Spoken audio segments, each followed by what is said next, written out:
मैं दो भाइयों की दुल्हन हूँ। वजह जानकर आपके भी होश उड़ जाएंगे, आपके भी पैरों तले से ज़मीन निकल जाएगी।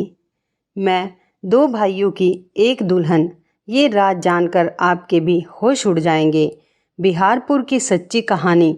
मेरा नाम रोमा है। मैं अपने माता पिता के साथ एक छोटे से गांव में रहती थी और मेरा बचपन एक डरावने सपने के जैसा था। मेरी किस्मत ने मेरे साथ एक ऐसा खेल खेला कि मैं अपनी ज़िंदगी में आगे बढ़ने के बाद भी अपने अतीत को नहीं भूल सकती थी। मेरे माता पिता कभी नहीं चाहते थे कि मेरी ज़िंदगी बर्बाद हो जाए और मैं अपने ही घर में कैदी बनकर रह जाऊं। इसलिए मेरी माँ ने मुझे सब लोगों से छुपाकर मेरी बुआ के घर भेज दिया था। उनकी भी कोई संतान नहीं थी, इसलिए मेरी बुआ और फूफा ने मुझे अपनी सगी औलाद से भी बढ़कर समझा। मुझे पढ़ाया लिखाया और अपने पैरों पर खड़ा कर दिया। अब मैं शहर में ही एक कंपनी में जॉब कर रही थी। मैं बहुत कम बोलती थी। मुझे लोगों से ज़्यादा घुलना मिलना पसंद नहीं था। मैं सुबह को अपनी जॉब के लिए जाती और शाम को घर वापस आती थी। घर वापस आने के बाद मेरी बुआ मुझे खाना खिलाती और मेरे लिए चाय बनाती थी।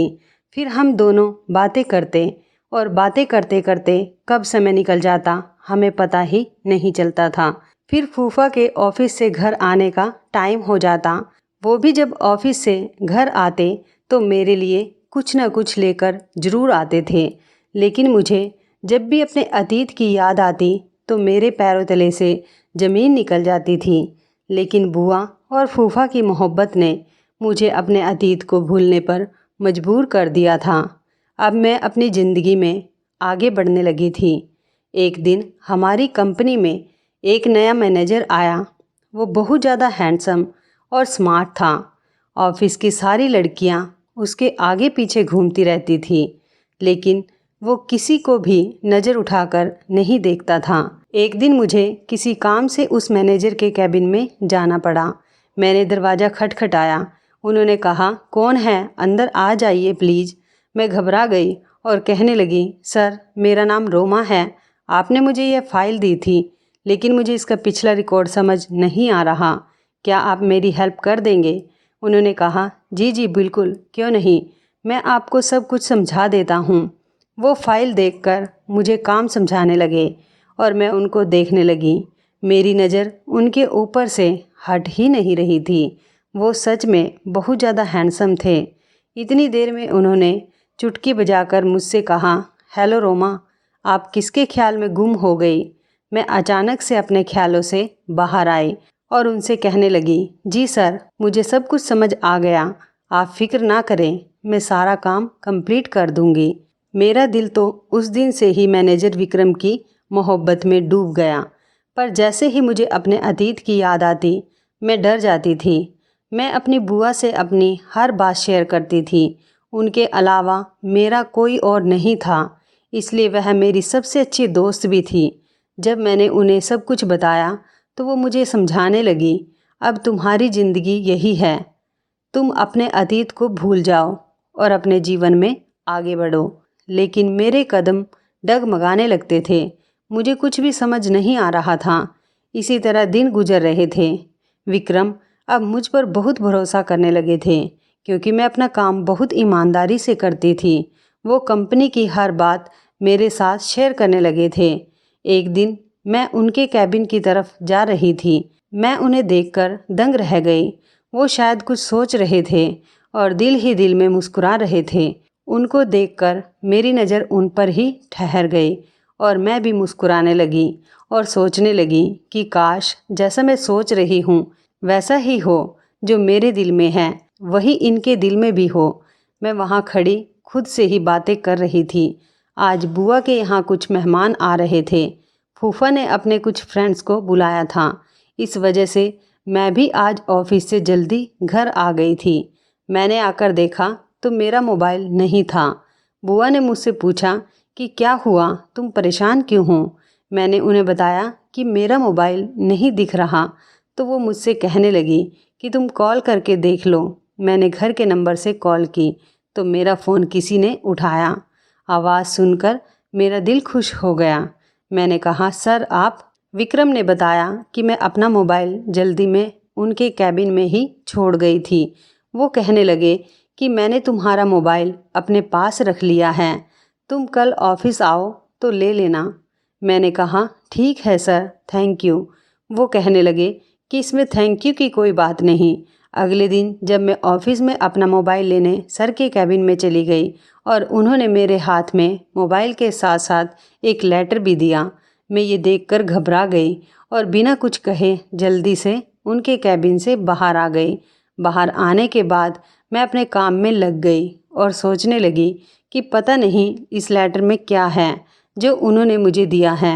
जैसे तैसे शाम हुई और जब मैं ऑफिस से घर आई तो मैंने कमरे में आकर वो लेटर पढ़ा। उसको पढ़ने के बाद तो मेरे पसीने छूटने लगे। मैं बहुत ज़्यादा घबरा गई थी। लेटर में तो विक्रम ने अपनी मोहब्बत का इजहार किया था। एक तरफ मुझे खुशी हो रही थी कि जैसा मैंने सोचा था वैसा ही हो रहा था, विक्रम भी मुझे पसंद करते थे, और दूसरी तरफ मुझे अपने अतीत का डर भी था। इतनी देर में बुआ वहाँ आ गई। उन्होंने मेरे चेहरे पर परेशानी देख ली। वो मुझसे पूछने लगी, रोमा क्या हुआ, तुम कुछ दिनों से परेशान लग रही हो। मैंने उन्हें बताया कि विक्रम ने मुझे शादी के लिए प्रपोज किया है। तो वो हंसने लगी और कहने लगी कि इतनी सी बात है तो तुम घबरा क्यों रही हो। मैंने अपनी लड़खड़ाती हुई ज़बान से कहा, आपको तो पता है कि मैं शादी कैसे। उन्होंने मेरी बात बीच में ही काट दी और कहने लगी, भगवान ने तुम्हारी किस्मत खोल दी है, इतने अच्छे लड़के का रिश्ता तुम्हारे पास आया है और तुम इनकार कर रही हो। मैं तुम्हारे फूफा से बात करूँगी, वो ज़रूर इस रिश्ते के लिए मान जाएंगे। ये कहकर वह वहाँ से चली गई। लेकिन मुझे कुछ समझ नहीं आ रहा था। एक तरफ तो मैं खुद इस बात का इंतज़ार कर रही थी कि विक्रम भी मुझे पसंद करता हो, और अब जब सब कुछ मेरी सोच के अनुसार हो रहा था तो मेरा दिल मानने को तैयार ही नहीं था। कुछ दिनों बाद विक्रम मेरा हाथ मांगने मेरे घर पर आए। उन्होंने खुद फूफा से हमारी शादी की बात की। कहने लगे कि मैं बहुत शर्मिंदा हूँ कि मुझे खुद अपनी शादी की बात करने के लिए आना पड़ा, लेकिन मैं मजबूर हूँ क्योंकि मेरे माता पिता यहाँ नहीं रहते। बुआ और फूफा को तो विक्रम इतना पसंद आया कि उन्होंने फ़ौरन शादी के लिए हाँ कर दी। लेकिन मेरे दिल में अभी भी कहीं ना कहीं एक डर छुपा हुआ था। इस वजह से मैंने शादी के लिए मना कर दिया। लेकिन बुआ और फूफा ने मेरी कोई बात नहीं सुनी और मुझे समझाकर इस रिश्ते के लिए तैयार कर लिया। अब घर में शादी की शहनाइयाँ बज रही थी, लेकिन मेरा दिल काँप रहा था। मैं सोच रही थी कि कहीं मेरा अतीत विक्रम के सामने आ गया तो। खैर, मैं भी शादी की चहल पहल में खो गई और अपनी मोहब्बत को अपनी किस्मत में लिखा देखकर सब कुछ भूल गई। विक्रम की मोहब्बत ने मेरे अतीत को भुला दिया था। हमारी शादी की तारीख तय हो गई। मेरी और विक्रम की इस तरह अचानक शादी हो जाएगी मैंने कभी सोचा भी नहीं था। देखते ही देखते मेरी शादी का दिन आ गया और मैं दुल्हन बनकर विक्रम के साथ उसके घर पर आ गई।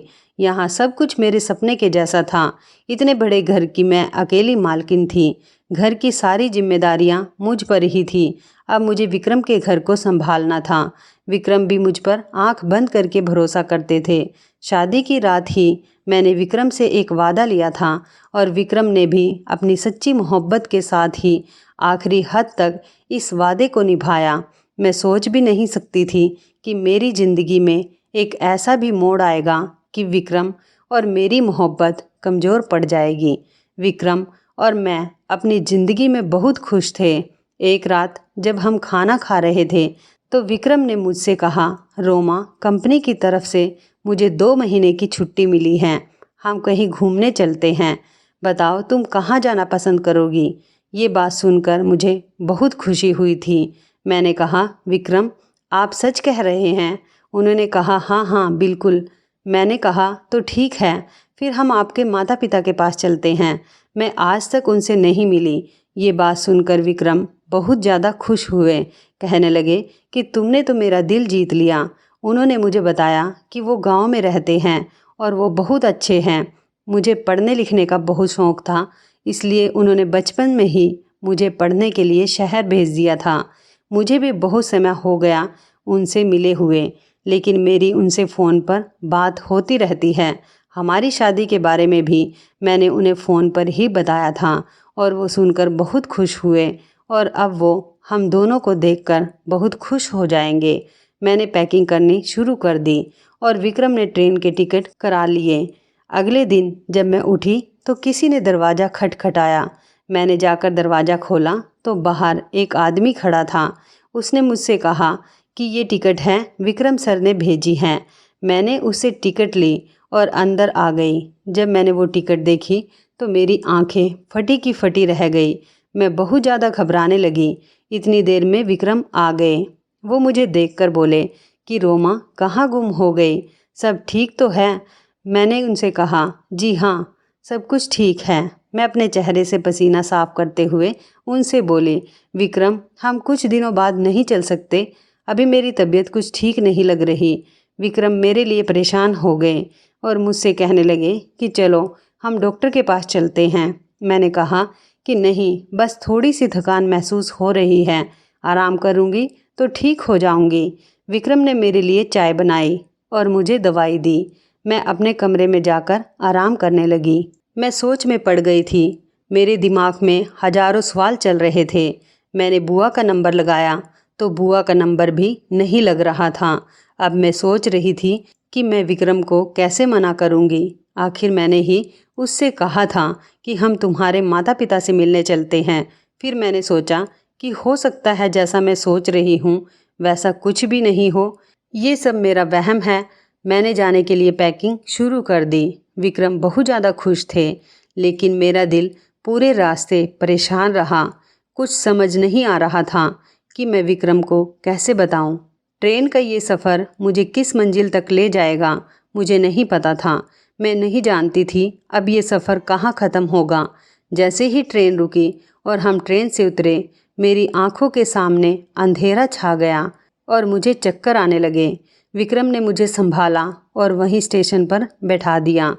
उसने मुझे जूस पिलाया और कहने लगे तुम्हारी वाकई तबीयत ठीक नहीं है, मुझे तुम्हारी बात मान लेनी चाहिए थी और कुछ दिन रुक जाना चाहिए था, लेकिन फिर मुझे छुट्टी नहीं मिल पाती। मैंने कहा ऐसी कोई बात नहीं है, मैं ठीक हूँ। मैंने बहुत मुश्किल से खुद को समझाया। मैं और विक्रम स्टेशन से गांव की तरफ चले।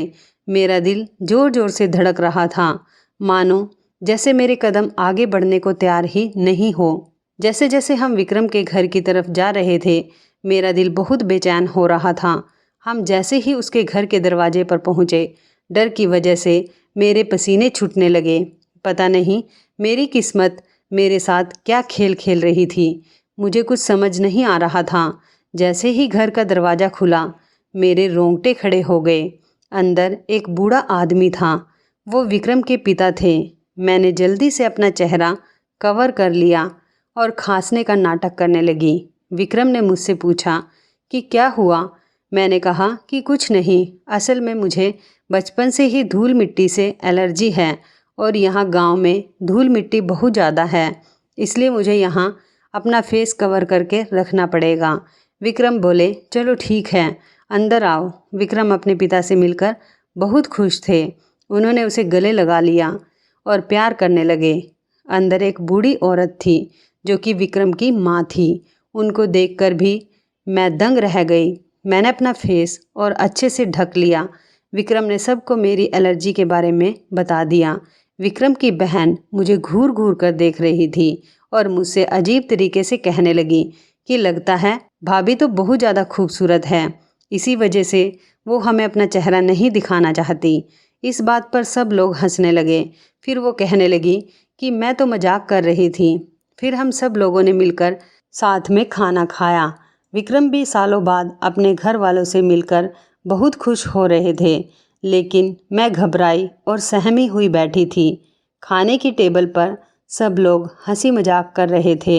इतने में ही विक्रम ने पूछा कि राजीव कहाँ है? जब से मैं आया हूँ वो मुझे नज़र नहीं आ रहा। यह सुनकर मुझे सदमा लगा और मेरे हाथ से खाने की प्लेट छूटकर गिर गई। मुझे देखते ही विक्रम की बहन बोली, लगता है भाभी अपने देवर का नाम सुनकर चौंक गई। विक्रम की माँ कहने लगी कि बस भी करो रायमा, जब से तुम्हारी भाभी आई है तुम तो उसके पीछे ही पड़ गई हो। वो कहने लगी कि माँ, मैं तो सिर्फ मजाक कर रही थी। विक्रम के पिता ने बताया कि राजीव कुछ काम से गांव के बाहर गया हुआ है, उसकी भी शादी हो गई, कुछ दिन में वो वापस आ जाएगा। अपनी पत्नी को भी साथ में लेकर गया है ताकि उसकी भी थोड़ी सैर हो जाए। खाना खाने के बाद मैं अपने कमरे में आ गई और अपने चेहरे से अपना मास्क हटा दिया। अपने आप को मैं आईने में देखने लगी। मेरे दिमाग में बहुत सारे सवाल आ रहे थे। मेरे अंदर अजीब सी बेचैनी हो रही थी।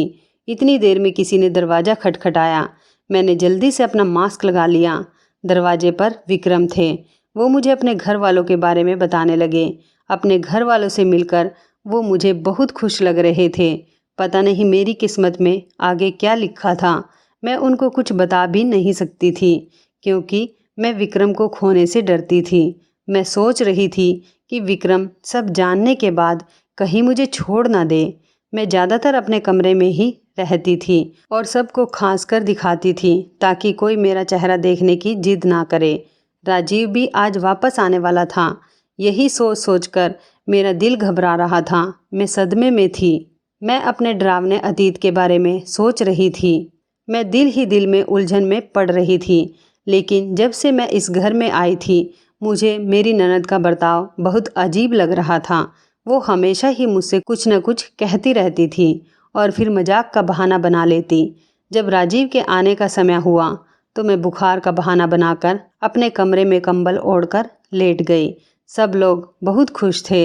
राजीव और उसकी पत्नी घर आ गए थे। वो सबसे मिले।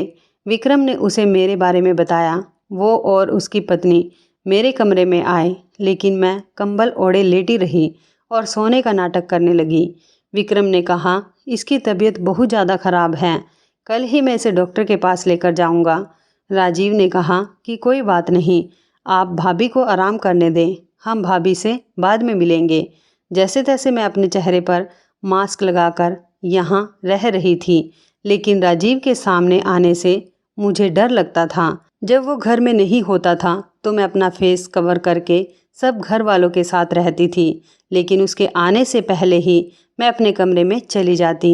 एक रोज़ मैं अपने कमरे में बैठी अपनी ज़िंदगी की खतरनाक अतीत के बारे में सोच रही थी और दूसरी तरफ मैं सोच रही थी कि राजीव की बीवी कितनी खूबसूरत है और आदत की भी बहुत अच्छी है। अचानक मेरी ननद मेरे कमरे में आ गई।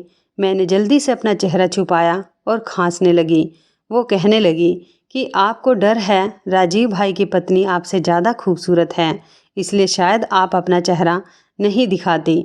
पता नहीं वो मुझसे इस तरीके की बातें क्यों करती रहती थी। मैंने उनसे कहा कि नहीं, ऐसी कोई बात नहीं है। कुछ दिन में मेरी दवाई का कोर्स कंप्लीट हो जाएगा और मेरी एलर्जी ख़त्म हो जाएगी। फिर मैं अपना फेस कवर करना बंद कर दूंगी। फ़िलहाल तो मैंने उसे ये बात कहकर टाल दिया था, लेकिन उसकी बातों ने मुझे सोच में डाल दिया था। मैं सोच रही थी कि उसे मेरी सच्चाई तो पता नहीं चल गई। इतने में विक्रम आ गए और मुझसे पूछने लगे, तुम्हारी तबीयत अब कैसी है? मैंने कहा कि अब तो ठीक है, बस कुछ दिन की बात है, फिर मेरी एलर्जी ठीक हो जाएगी। वो मुझसे बहुत ज़्यादा मोहब्बत करते थे, इसलिए मेरी हर बात आंख बंद करके मान लेते थे। एक दिन विक्रम मुझसे कहने लगे, राजीव मुझसे शिकायत कर रहा था, कह रहा था तुम बहुत अजीब हो, अपनी पत्नी को अपने भाई से अभी तक नहीं मिलवाया। उनकी ये बात सुनकर तो मैं और ज़्यादा डरने लगी थी। मैंने बुआ का नंबर लगाया लेकिन उनका नंबर नहीं लग रहा था और मैं बहुत ज़्यादा परेशान थी। मेरे अतीत का यूं अचानक मेरे सामने आ जाना किस्मत का कौन सा खेल था, मेरी समझ में नहीं आ रहा था।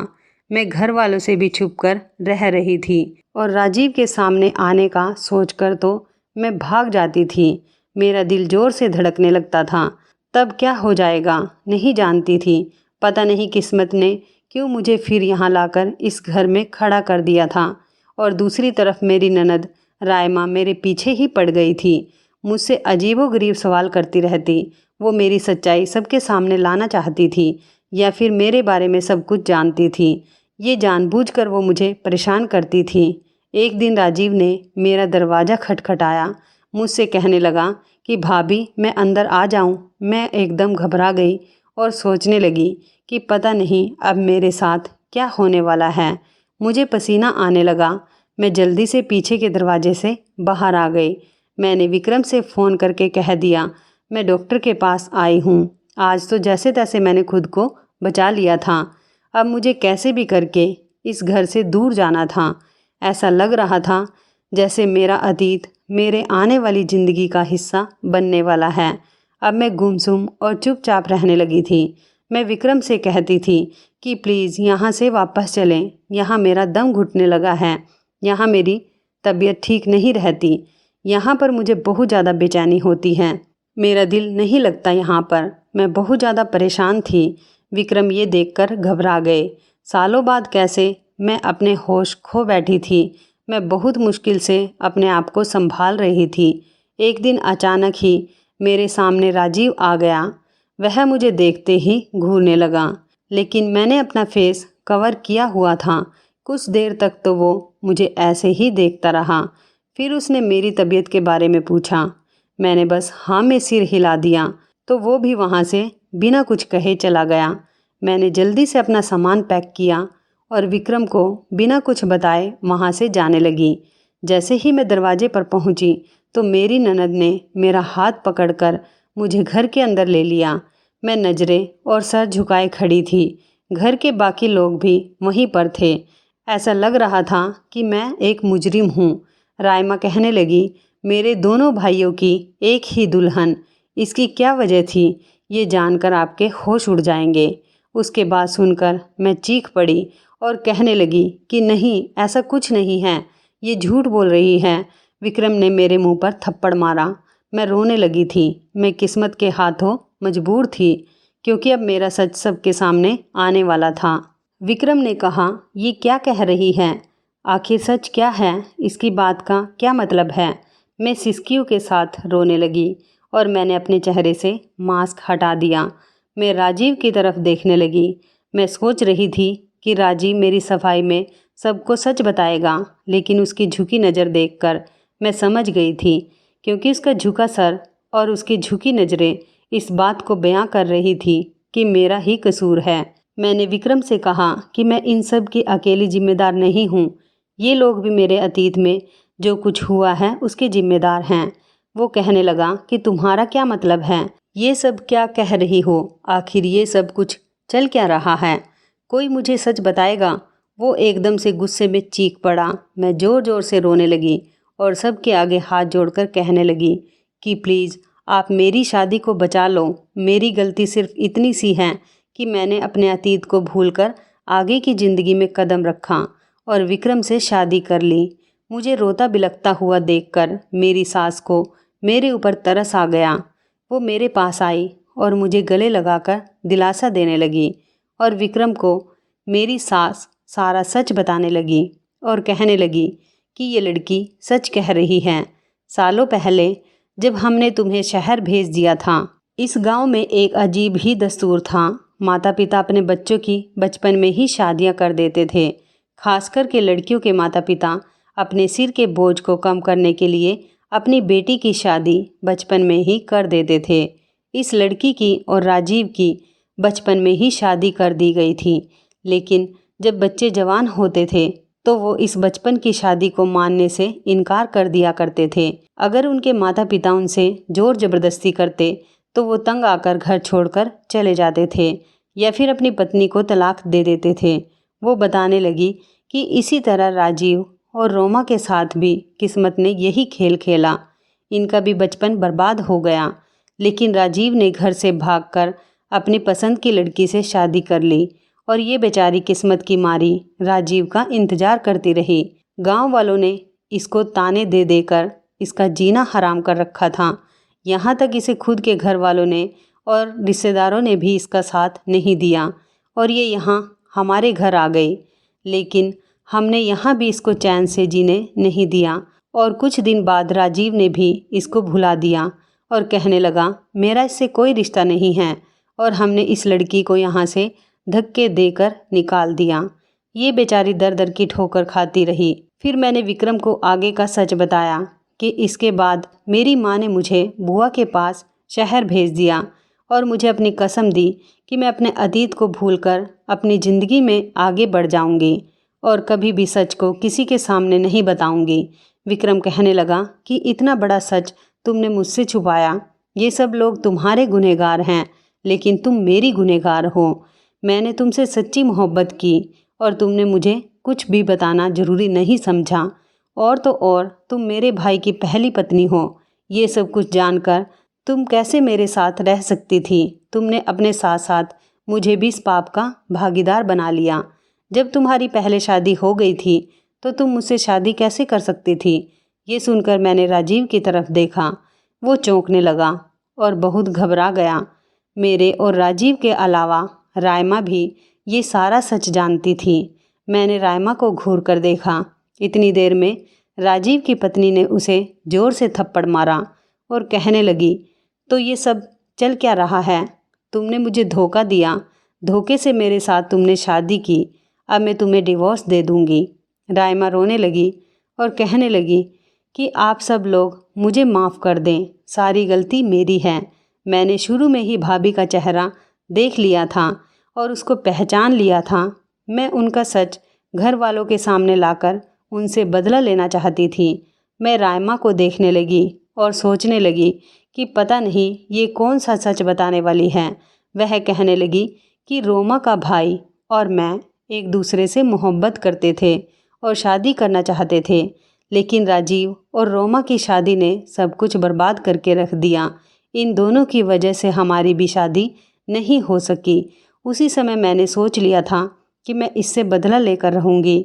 जब मैंने पहली बार इसे देखा तो मेरे दिल में सालों पुरानी नफ़रत जाग गई और मैंने सोच लिया कि मैं इससे बदला लेकर रहूँगी। लेकिन मेरी एक इस गलती से बहुत लोगों की ज़िंदगी बर्बाद हो जाएगी। प्लीज़ आप सब लोग मुझे माफ़ कर दें। वो राजीव पर चिल्लाने लगी और उससे कहने लगी, राजीव सच बताओ, नहीं तो तुम्हारी और विक्रम के साथ साथ इन दोनों मासूम लड़कियों की ज़िंदगी बर्बाद हो जाएगी। अगर तुमने आज सबको सच नहीं बताया तो सब कुछ बर्बाद हो जाएगा। मेरी नज़र राजीव पर जमी हुई थी। उसके माता पिता भी बहुत ज़्यादा शर्मिंदा थे। राजीव की पत्नी भी उसको पकड़कर झकझोर रही थी। इतनी देर में मैं चक्कर खाकर ज़मीन पर गिर गई और बेहोश हो गई। कुछ देर बाद मुझे होश आया तो मुझे डॉक्टर की आवाज़ आई। वो सबको बता रही थी कि आप सभी इनका बहुत ज़्यादा ख्याल रखें, ये प्रेग्नेंट हैं। मेरी आँख खुल गई और ये सुनकर तो मेरी हालत और ज़्यादा ख़राब होने लगी। रायमा और विक्रम की माँ मुझे संभालने लगी। विक्रम भी अपना सर पकड़कर बैठ गया। ऐसा लग रहा था जैसे कयामत टूट पड़ी हो। एक ही लड़की दो भाइयों की पत्नी कैसे हो सकती है? विक्रम मेरे आगे हाथ जोड़कर कहने लगा कि प्लीज़ मुझे बताओ आगे का सच क्या है। तभी रायमा कहने लगी कि विक्रम भाई राजीव गुनहगार है, इसने ही इनके साथ ये सब कुछ किया है और अब ये चुपचाप खड़ा है। विक्रम ने गुस्से में राजीव को जोर से थप्पड़ मारा। राजीव ज़मीन पर गिर गया और विक्रम के पैर पकड़कर माफ़ी मांगने लगा और कहने लगा कि मैं ही रोमा का गुनहगार हूँ। उसने बताया कि सालों पहले जब मैंने अपनी दूसरी शादी करने का सोचा था, उसी समय मैंने इसको डिवोर्स पेपर भिजवा दिए थे। अब ये मेरी पत्नी नहीं है, ये आपकी पत्नी है और ये बच्चा भी आपका ही है। बस किस्मत ने हमारे साथ ये खेल खेला है। राजीव ने मुझे और रोमा को इस पाप से बचा लिया। राजीव ने मुझसे भी मेरे पैर पकड़कर माफ़ी मांगी और उसके माता पिता ने भी अपनी गलती का एहसास करके मुझसे माफ़ी मांगी। मैं बराबर रो रही थी। विक्रम के दिल में मेरे लिए मोहब्बत जाग गई थी। वो भी जान चुका था कि सब में मेरी कोई गलती नहीं थी। मैंने तो सिर्फ अपनी माँ की कसम की खातिर सब कुछ छिपाया था। मेरा और राजीव के बीच में अब कोई भी रिश्ता बाकी नहीं रहा था। सालों पहले ही मेरा और राजीव का डिवोर्स हो चुका था। मैंने भी सबको माफ़ करके अपना दिल साफ कर लिया। राजीव ने अपनी पत्नी से भी माफ़ी मांगी और उसने भी उसे माफ़ कर दिया। अब हम सब अपनी ज़िंदगी में बहुत ज़्यादा खुश थे। कुछ महीनों बाद ही हम सब लोग शहर आ गए। अब हम सब लोग हंसी खुशी रहने लगे थे। मैंने एक बेटी को जन्म दिया था और राजीव के घर में भी एक बेटा पैदा हुआ था। विक्रम के माता पिता को अपनी गलतियों का बहुत ज़्यादा एहसास था। इसीलिए उन्होंने सोचा था कि वो अपने पोता पोती को पढ़ा लिखा कर गाँव की रीति रिवाज से दूर ही रखेंगे और हो सकेगा तो गाँव के इस रीति रिवाज को ख़त्म कर देंगे ताकि आने वाले बच्चों की ज़िंदगियाँ बर्बाद ना हो सके। और ऐसा ही हुआ।